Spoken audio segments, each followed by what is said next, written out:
तेलंगाना के इन चंद अजला डिस्ट्रिक्ट्स में हफ्ते से पीर तक बारिश का इम्कान। महकमा मौसमियात ने तेलंगाना में बारिश का इम्कान जाहिर किया।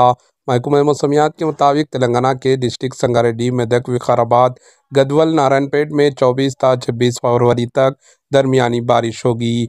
इन्होंने कहा कि हैदराबाद में 25 था 26 फरवरी के दरमियान हल्की बारिश का इम्कान है। इन्होंने भी ये भी कहा कि तेज़ हवाएं चलेंगी। Bureau report, AHN news.